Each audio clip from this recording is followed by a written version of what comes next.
Buenas tardes y bienvenidos al nuevo encuentro del Club de Lectura de Diario de Navarra.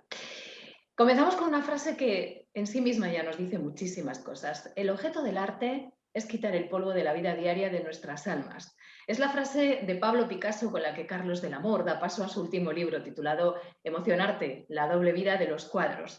Un libro que es un viaje y que es una experiencia vital que traslada a los lectores, un viaje por 35 obras de todos los tiempos, con especial atención a obras pintadas por mujeres y a la obra española, a la obra pictórica española. Hoy vamos a comentar en torno al libro, las experiencias que nos plasma Carlos del Amor en este texto y lo que no está escrito en el texto y que también de alguna forma rezuma. Es un libro que nos invita a salir del cuadro, a viajar al interior de cada una de esas grandes obras pictóricas de la historia con todo su contexto. Carlos del Amor, buenas tardes y bienvenido al Club de Lectura de Diario de Navarra. ¿Qué tal? Muy buenas tardes, es un placer que me hayáis invitado y estar aquí con vosotros compartiendo un ratito de conversación. Especial interés por nuestra parte, además de por el interés que despierta el libro y porque nos ha gustado muchísimo, que es algo que seguro te están diciendo muchos lectores, porque también como periodistas pues nos alegra de forma especial poder saludarte y poder tenerte hoy en nuestro club de lectura. Un binomio, Carlos, que se enriquece mutuamente, ¿no? La mirada del periodista, la mirada del observador, la mirada del amante del arte. ¿Cómo definirías o de dónde nace, ¿no?, esa mirada tuya tan personal que nos cautiva día tras día en los informativos y en los reportajes que nos ofreces a través de Televisión Española? Bueno, yo la verdad no soy consciente tampoco de que mis reportajes o las piezas cautiven, como dices tú, ¿no? a la gente. Yo siempre digo que intento contar las cosas como me gustaría que me las contaran y ese es el camino que busco y la mirada que busco, ¿no? Cuando voy a hacer una exposición, cuando voy a hacer un reportaje de un festival de cine o cuando voy a hacer cualquier otro tema, ¿no?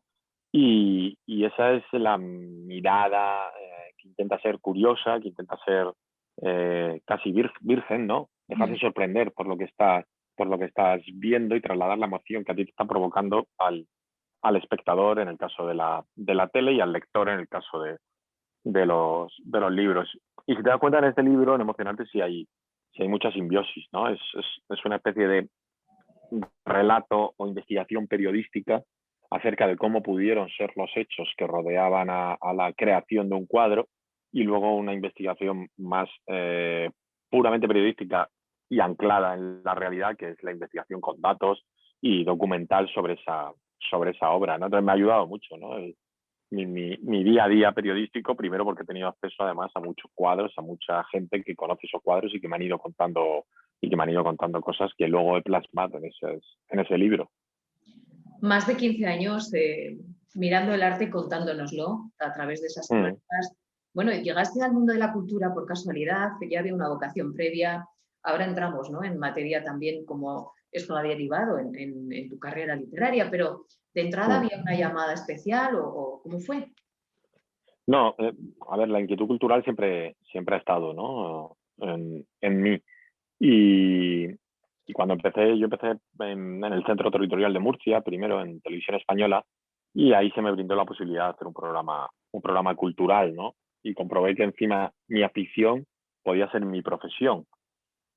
Y logré esa cosa casi milagrosa que es que te paguen por ir a ver una película, por ir a un concierto, por ir a una exposición, por charlar con la gente que te interesa o por charlar con gente que tú pagarías por, por oírlas, ¿no?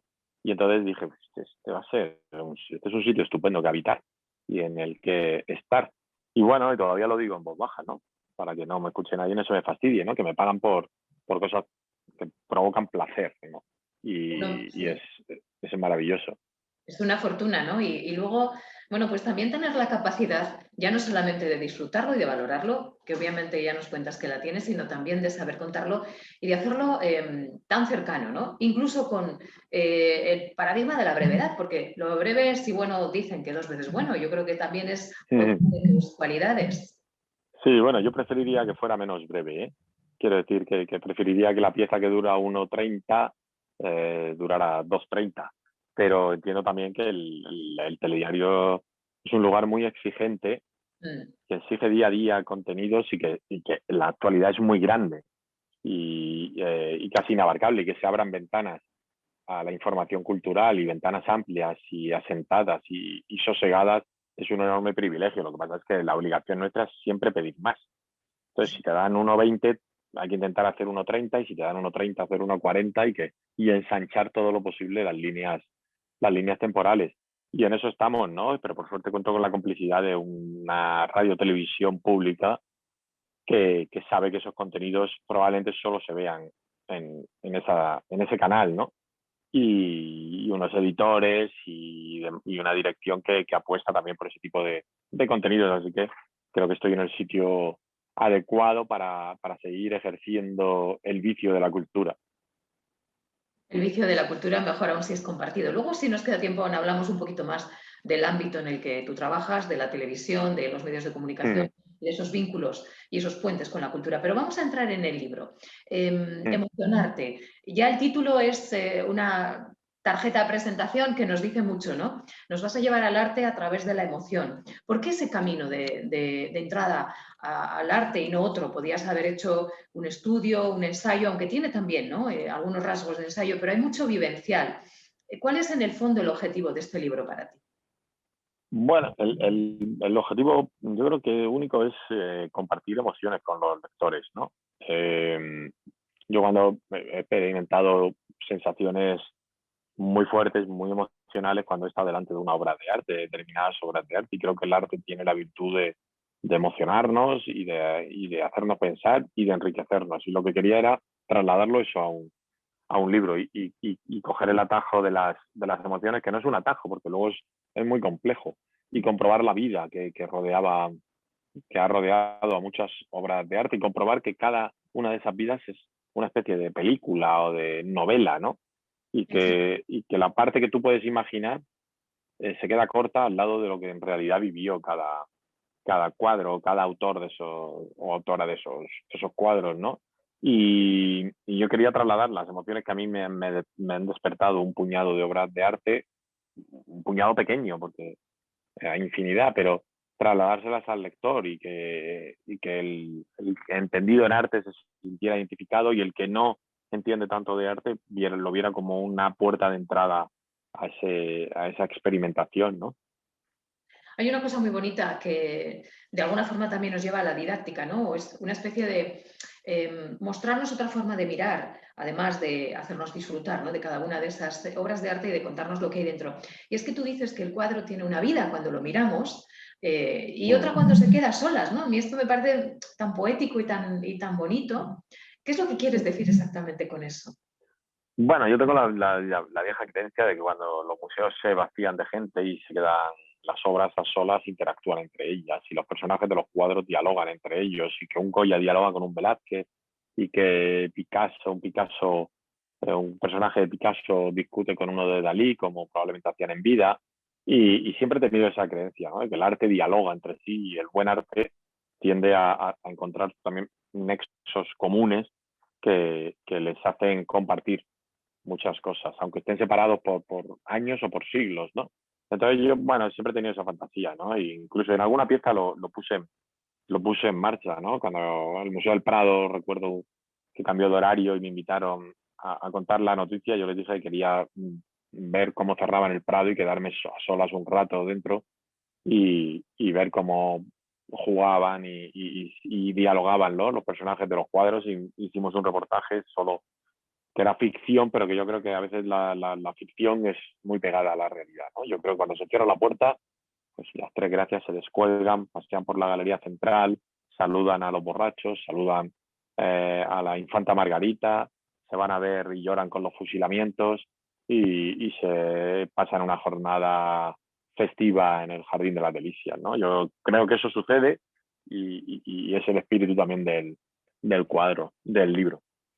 Oye, si hubiera que ponerle un titular a esas conversaciones que mantienen entre ellos, ¿qué crees que se dicen o cuál sería lo más destacado? Bueno, se dicen muchas cosas, ¿no? Pero pues, serían unos encuentros en la penumbra, ¿no? Unos encuentros, no lo sé, conversaciones íntimas, ¿no? Pues son íntimas porque no las vamos a escuchar nunca, aunque las podamos las podamos intuir, ¿no? Conversarte podría ser Conversarte.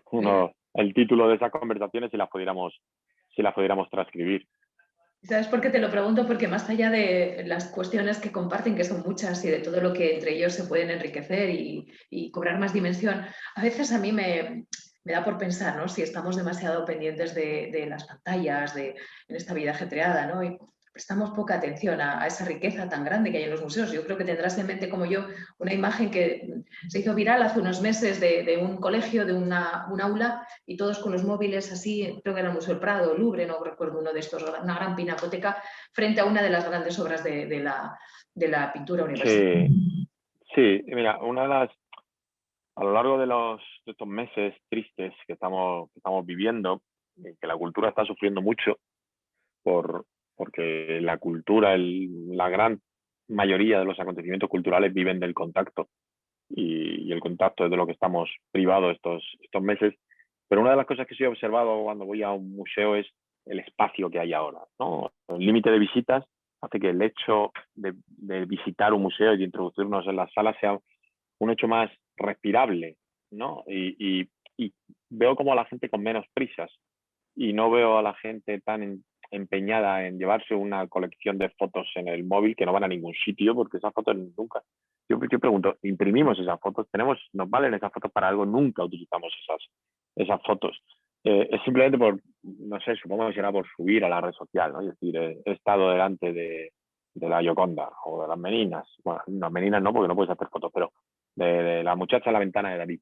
Bueno, yo creo que hay que disfrutar, ¿no? Primero a través de la sensación directa de la mirada. Y una de las cosas, digamos, semi positivas que se está sacando es esa visita diferente a los museos durante estos tiempos tristes, ¿no? De nada sirve llevarte una galería entera de cuadros en el móvil y no haberlo disfrutado. Yo recomiendo siempre al que visita un museo que seleccione 5, 6, 7 obras y las disfrute, en vez de intentar ver 200 porque es imposible que ver 200 obras en 2 horas y llevarte encima una sensación de eso. Voy a aprovechar que te tengo aquí, Carlos, y te voy a pedir, así de viva voz, aunque nos lo cuentas muchas veces en tus crónicas, ¿no? Pero que me des a mí, que nos des a los lectores y a las personas que nos están viendo y nos están escuchando en este momento a través de diarionavarra.es, unas pequeñas pautas, ¿no? Para disfrutar de esas 5 obras si vamos a una gran pinacoteca o un museo, porque los cuadros no solamente se pueden ver en el color, hay muchas cosas, hay texturas, hay emociones. ¿Tú cómo nos dirías que nos expongamos a esa impresión que nos puede dar un cuadro? Bueno, yo lo que le recomendaría primero es eso, que seleccionara incluso antes de ir al museo, ¿no? El recorrido que quiere hacer, los autores que le interesan, o si le ha llamado la atención un cuadro de un autor que profundice en él, busque incluso del mismo autor en ese museo. Yo voy al Reina Sofía y un día voy a ver a Dalí solo, o voy a ver a Picasso y todo lo que le rodea, o voy y veo el cuadro de Ángeles Santos y los 2 o 3 cuadros de Ángeles Santos y me voy, ¿no? No hace falta estar tropecientas horas en un museo y sobre todo si vas con niños, por ejemplo, ¿no? Que tienes que ir poco a poco para que sea un hecho placentero y no sea una tortura, ¿no? Y llevarlos, ves 2, 3 cuadros y luego pues intentas profundizar un poco, ¿no? En el universo de cada autor. Yo creo que la visita al museo hay que prolongarla en casa, hay que prolongarla. Luego sí te puede servir de apoyo las pantallas para buscar información y profundizar en cada uno de esos cuadros que a ti te han dicho algo, ¿no? Y la experiencia es muy personal de visitar un museo porque hay cuadros que por tu estado de ánimo de ese día te dicen una cosa y al día siguiente te pueden decir otra. Entonces dependerá también de cada uno. Pero una vez que un cuadro te ha dicho algo, lo que hay que intentar es establecer un diálogo con él. ¿Y te enseñó alguien a mirar? Así, Carlos, ¿aprendiste solo? ¿Eres un autodidacta del disfrute y de la experiencia de ver un cuadro? Bueno, aprendí con la ayuda de grandes expertos, ¿no? Porque cuando voy a un museo me explican me ayudan a desentrañar su significado diversos expertos, el comisario de la exposición, en algunos casos el propio autor, algún historiador, algún conservador, algún restaurador, tengo la suerte de poder dialogar con ellos y me van explicando detalles y claves que abren mi mirada y la entrenan, ¿no? Para poder enfrentarme a un reportaje o poder enfrentarme a un libro, como es este caso. ¿Cómo fue la selección de esas 35 obras? Porque podías haber elegido otras, seguro que se han quedado muchas fuera. ¿Algún criterio en concreto? Bueno, básicamente el criterio era que yo conocía que escondían una gran historia detrás o algo que creía que podía interesar al lector, ¿no? Entonces, a lo largo de estos años, esas obras me han contado, pues sabes que este Rembrandt, cuando pintó este cuadro, estaba arruinado y tiene una cara derrotada, había empeñado toda su fortuna, entonces a partir de ahí tiras del hilo y descubres la apasionante historia que esconde un autorretrato de un hombre mayor que te mira con una mirada derrotada, ¿no? O descubre que Ángeles Santos hace años pintó esa maravilla de cuadro que es un mundo con 17 o 18 años y tiras y dices, ¿por qué no conozco muchas más obras de Ángeles Santos y compruebas toda su vida? O ves que Dalí pintaba a su hermana, te explican y luego el choque que tuvo con ella, ¿no? A lo largo de los años. Bueno, te van contando cosas y a raíz de esas cosas vas reuniendo anécdotas, curiosidades y historias que probablemente mucha gente no conoce y las seleccionas. Entonces, esas 35 las tenía a mano. Has hablado de Ángeles Santos, precisamente es su cuadro Un Mundo el que abre el libro, ¿no? Creo que es una de tus autoras preferidas, que además de alguna forma la estás bueno, pues dando a conocer a un gran público que no la conocía, a pesar de ser una gran pintora, que como tantas mujeres ha quedado silenciada en la historia de la pintura universal, ¿no? Ahí hay también un cierto reconocimiento implícito. Sí, sí, y por suerte, si dentro de 10 años se escribe otro Emocionarte, habrá muchas más mujeres, ¿no? Porque las instituciones, los investigadores están intentando rescatar de las tinieblas a muchas figuras que por la sin razón y la época que les tocó vivir no pudieron aflorar a la luz, ¿no? No podían entrar en los talleres de pintura porque les estaba vetada la entrada, no podían posar para ellas, no podían firmar las obras, tenía que firmarlas el marido, solo podían pintar en muchas ocasiones lo que tenían a la mano, que solían ser objetos caseros o de la cocina, etcétera, etcétera, ¿no? Entonces, bueno, el, el, la labor que se está llevando a cabo en museos, instituciones, Museo del Prado, etcétera, etcétera, es la de intentar rescatar, ¿no? Esas figuras que ha sepultado la historia. También has incluido bastantes obras del siglo XIX y del siglo XX, recientes, contemporáneas, aunque hay alguna otra también del siglo XVII, del XVIII. Mm, ¿Por qué estas mm. épocas, Carlos? ¿Perdona? ¿Por qué? ¿Por qué esta época concretamente Ah, te atrae más? ¿Te parece más interesante? bueno, me parecía que también era importante acercarlo a nuestro tiempo, ¿no? Y recorrer varios siglos, que no se quedara solo en, en un siglo que puede identificarse mucho con un museo, ¿no? Con el Museo del Prado, por ejemplo, sino que fuese una pinacoteca más global que atravesara etapas, ¿no? Que estos 35 cuadros, si los vieras colgados en una pared, te invitaran a pasear por toda la historia del arte, ¿no? Y que puedas empezar en una vieja friendo huevos de Velázquez y terminar en unas canicas hiperrealistas, ¿no? Como tal, o en ese Madrid de Torreblanca de Antonio López, ¿no? Que de alguna forma es un Velázquez contemporáneo, ¿no? Entonces me apetecía eso, que fuese una pinacoteca que no tuviese una, una edad, sino que fuese abarcara todo, mucho espectro temporal. Así es también, ¿eh? Como se vive el libro, ¿no? Como una especie de viaje en el tiempo, ¿no? Un recorrido lineal. Mm. Aunque no hay ninguno de nuestro siglo, del siglo XXI, y ya sé que tienes en mente, si es que hay que elegir algún día alguno, por lo menos por el momento a Bansky, ¿no? Sí, claro, en los libros que están por escribir de cuadros tendrá que entrar, ¿no? Un graffiti de él. Y porque además está también contribuyendo a reflejar la sociedad que le ha tocado vivir y una crítica feroz, ¿no? a esa sociedad. Y eso es uno de los grandes objetivos también del arte, ¿no? El arte es bello, pero también te puede golpear y te puede hacer reflexionar, ¿no? Que es lo que debe hacer también.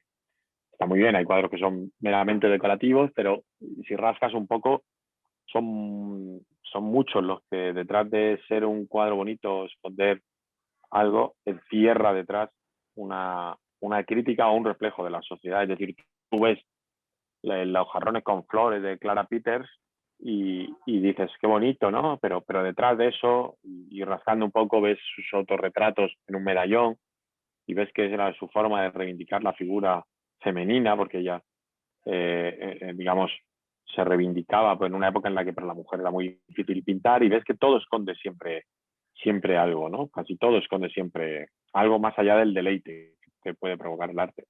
¿Crees que ahora, para que el arte tenga mayor peso específico y atraiga de una forma más potente a la sociedad, debe tener una mayor carga crítica? Lo digo porque Bansky es obvio, ¿no?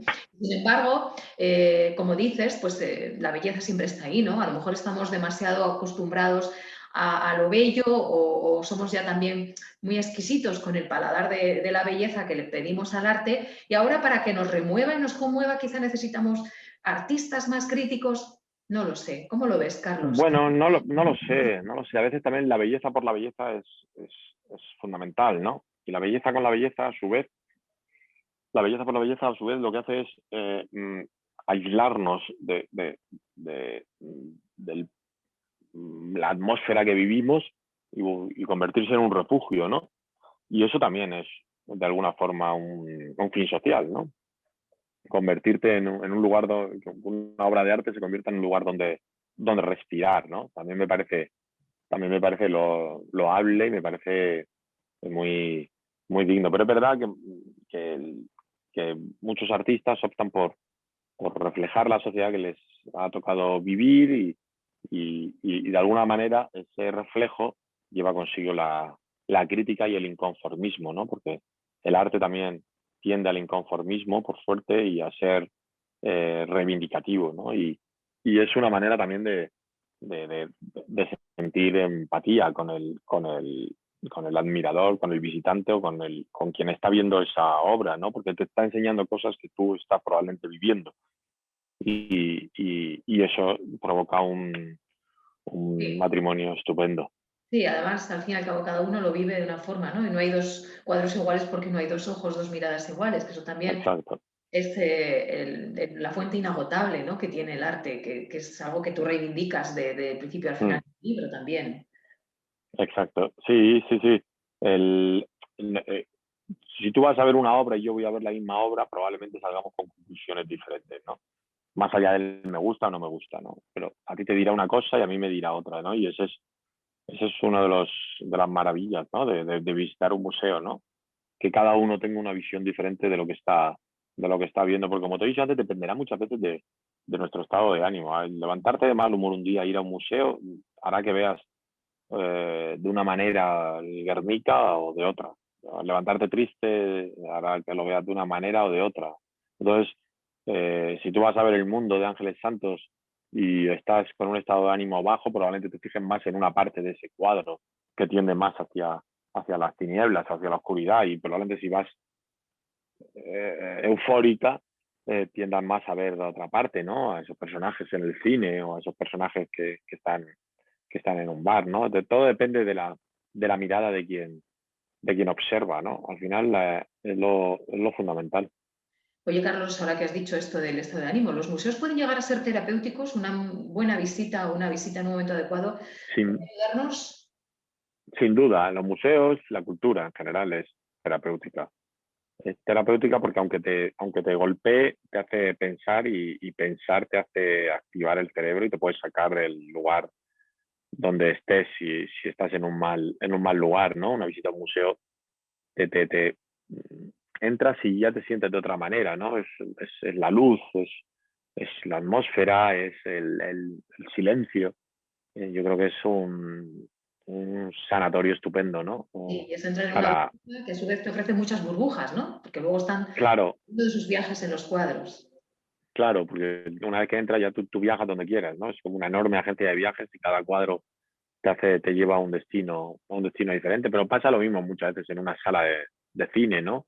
Una vez que tú entras, que se apagan las luces, por eso hay que reivindicar, aparte del auge de las plataformas y del entretenimiento en casa, hay que reivindicar ese acto litúrgico que es ir a una sala de cine, que se apaguen las luces y quedarte tú solo con la pantalla sin poder mirar el móvil, sin poder hablar con alguien, sino tú y tu mirada sobre una historia que te están contando, ¿no? Entonces es maravilloso, ¿no? Yo creo que casi todos los acontecimientos culturales tienen algo de terapéutico, ¿no? Encerrarte en un libro, encerrarte en una sala de cine, encerrarte en un museo, ir a un concierto, ir al teatro, yo creo que todo tiene... Por eso durante el confinamiento también la gente recurrió mucho a la cultura, porque era un lugar respirable dentro de aquellos meses irrespirables.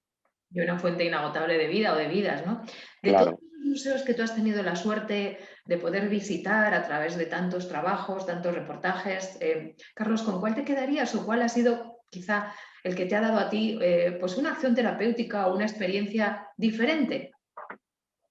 Es que no, elegir un museo es como a quién quieres más, ¿no? El- no sé, claro, le tengo mucho cariño a todos los de Madrid porque los frecuento muchísimo. Ayer estuve, por ejemplo, en el Museo Thyssen firmando unos ejemplares del libro para dejarlos allí firmados. Al Prado voy muy frecuentemente. El fin de semana estuve en el Reina Sofía con la familia. Son tres museos que frecuento mucho, pero también hace unas semanas estuve en el Sorolla haciendo reportaje. Entonces son lugares que me pillan, son casa, ¿no? Son como casa y me parecen mágicos perderte por sus olas. El Prado, el Reina Sofía, el Thyssen tiene un color, desprende un color que te sientas, donde te sientes bien. Eh, y luego, pues, por decir alguno de fuera, pues recuerdo, por ejemplo, el Whitney Museum en, en Nueva York, que me hizo también, ¿no? Sentir así como un pellizco, ¿no? Cuando entras, el MoMA, la Galería de los Uffizi en Florencia. Bueno, son muchos, ¿no? El Pompidou me parece un museo estupendo, a pesar de que lo van a cerrar en 2023, 3 años, que quiero volver antes de que lo cierren para reformar, pero es un museo que ha entendido muy bien, además, cómo conjugar la visita artística con la familia. Por ejemplo, va con niños y se lo pasan muy bien porque tiene una vocación mucho para crear futuros visitantes, ¿no? Bueno, son muchísimos, ¿no? Los museos en los que me pasaría un buen rato, ¿no? El Guggenheim, el Bellas Artes de Bilbao me gusta mucho, el MACBA, bueno, son muchos. Mucho por ver y mucho por visitar. Has dicho dos cosas muy interesantes, Carlos. Por un lado, hablabas ahora de captar nuevos visitantes, los niños, ¿no? Cercantera, y luego antes decías cómo en la pandemia la cultura, en cierto modo, ha salido reforzada, hemos acudido a la cultura. ¿Qué futuro le auguras a los museos? Han tenido que reinventarse en muchas ocasiones en estos meses a través de las redes sociales, volverse online. ¿Volveremos a visitar los museos como siempre y, sobre todo, lo haremos con la misma pasión o mayor o menor? ¿Cómo lo ves? Yo creo que los museos, después de esta crisis, yo creo que van a dejarse, si la tenían, pero o si no, o si era algo que creábamos los medios, que también puede ser, esa batalla por las cifras, esa batalla de 2 millones de visitantes, 2.300.000. Esta exposición la han visto, yo recuerdo exposiciones de Dalí que batían récord de visitantes. Creo que se van a dejar esa batalla de la cantidad y apostar más por la calidad de la visita. Creo que va a ser el reto del futuro, es que sean quizá menos visitantes, pero con una calidad mayor de cada visita, que haya un discurso que el pictórico y museístico, que el visitante entienda al entrar y salga con alguna idea sobre él, ¿no? Y eso, yo creo que vamos a dejar de ver esas colas, ¿no? Para ver la Gioconda que siempre nos llegan de París, que está como atascado, ¿no? Que yo le llamo el colesterol de los museos, ¿no? Que son como los pasillos atascados, ¿no? Que parece que les va a dar un infarto o a colapsar, ¿no? Yo creo que eso es algo que sí ha venido para quedarse, pero la experiencia de visitar un museo creo que es insustituible. Yo agradezco muchísimo las nuevas tecnologías y el poder entrar a través de este ordenador a ver el detalle de Van der Weyden, como es la portada del libro, verlo tan sumamente cerca que no lo puedo ni ver al natural, pero la experiencia de estar delante es absolutamente insustituible, creo.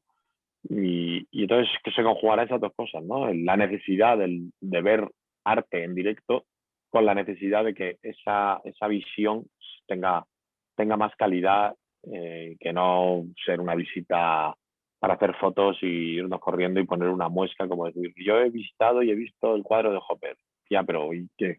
¿Va a despertar alguna sensación? Yo creo que se va a buscar más que se despierten el espíritu del espectador, el espíritu crítico o el que quiera, pero que salga del museo con una idea más firme y más conformada de lo que ha visto. Yo sé que tú eres un firme defensor de esto, ¿no? De la calidad, de profundizar, de que el arte sea un escaparate de tantas cosas, ¿no? De tantas vivencias. Como responsable, además de cultura, de los servicios informativos de Televisión Española, nos lo muestras en el día a día, pero claro, uno está atado de pies y manos hasta cierto punto, porque los museos cuentan las visitas, pero las televisiones las audiencias, ¿no?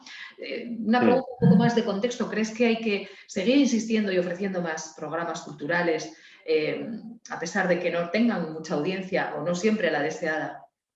No, yo sin duda. Yo siempre digo que hacen falta programadores valientes, que apuesten por contenidos diferentes y contenidos culturales. Y luego el San Benito de que la cultura baja la audiencia, bueno, yo creo que no es del todo cierto. Yo de vez en cuando le echo un vistazo a la curva y tengo alguna discusión amistosa aquí con algún compañero y es mentira, no la baja, incluso la sube normalmente. Pero es verdad que ese San Benito lleva mucho.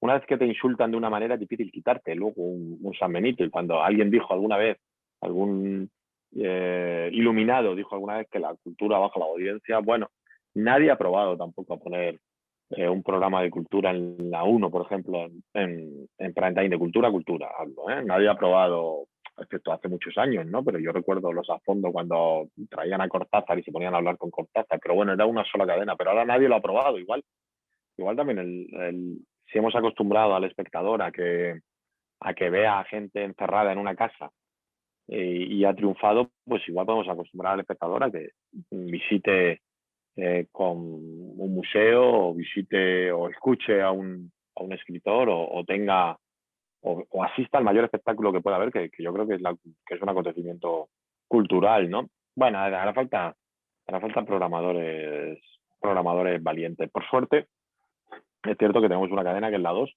que apuesta mucho por ese tipo de contenidos y por suerte también hay unos telediarios que abren ventanas constantes a la cultura y son ventanas que probablemente solo se abren en los informativos a nivel nacional de televisión española, ¿no? Que es muy difícil encontrarte piezas de cultura en otros informativos. De cultura hablo, Sí, no de sucedáneos. Eso es muy difícil.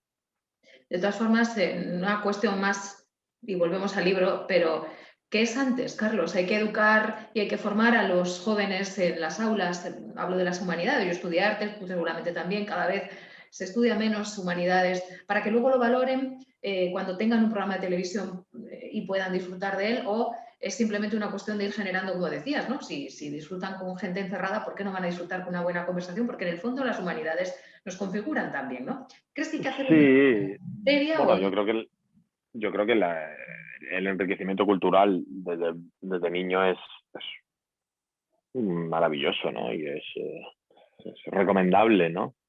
Que quiero decir, no tienes que meter la cultura con calzador, así como la sopa que nos gusta, ¿no? Sino de una forma natural y probablemente despiertes el interés del niño. Así que eso es recomendable que en los colegios se fomente el debate, se fomente el arte, se fomente la filosofía, etcétera, etcétera, etcétera, ¿no? Y luego las televisiones, eh, yo creo que al no apostar por ese tipo de contenido en una determinada franja horaria, yo creo que pierden la oportunidad de ver si funcionaba. Pero claro, como vivimos tan en el cortoplacismo, en cuanto 2 días seguidos no funciona algo, tiende a quitarse, ¿no? Entonces, bueno, habrá que, habrá que intentar conjugar, ¿no? Esos intereses.